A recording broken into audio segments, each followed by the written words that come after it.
Hallo, mein Name ist Christian Feneberg von der Contao Academy und in diesem Video zeige ich dir, wie wir hier bei der Seitenstruktur hinter unsere Seitennamen die aktuelle ID bekommen. Dazu benötigen wir zunächst Zugriff auf den Server. Du kannst hierfür ein FTP-Programm wie zum Beispiel den FileZilla verwenden oder einen Editor, der eben FTP-Funktion hat. Ich verwende hierfür jetzt den PHP Storm.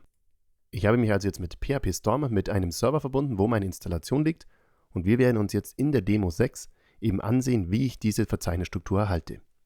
Zunächst möchte ich kurz zeigen, welche Verzeichnisstruktur wir unter Contao 4.4 benötigen.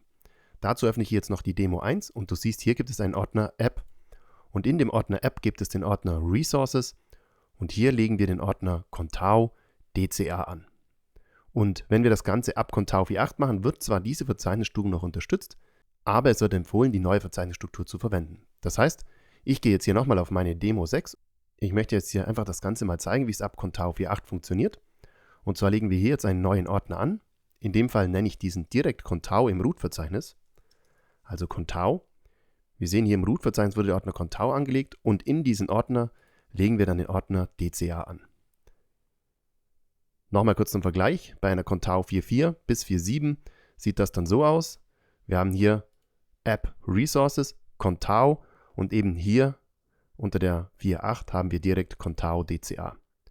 Und innerhalb dieser DCA lege ich jetzt eine neue Konfiguration an. In dem Fall will ich die Konfiguration für die Tabelle tlpage.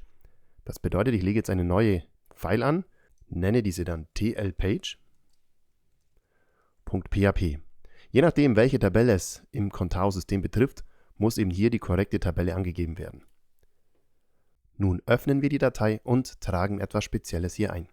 Ich habe das schon mal vorbereitet, das heißt, zunächst einmal benötigen wir ein Öffnen des PHP und dann können wir die nötigen Einstellungen machen. In dem Fall brauchen wir hier diese zwei Einträge, einmal Globals TLDCA mit der ID und zum anderen müssen wir das Format anpassen. Und wenn wir diese beiden Zeilen hier drin haben, du findest sie auch unterhalb des Videos oder in meinem Blogbeitrag, dann speichern wir das Ganze und laden das auf den Server hoch.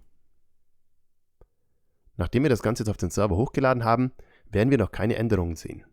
Das heißt, wenn ich jetzt das Backend neu lade, dann hat sich hier nichts verändert. Das liegt daran, dass Contao das Ganze im Cache hat und ich muss jetzt einmal über den Contao Manager oder über die Konsole eben den Cache leeren.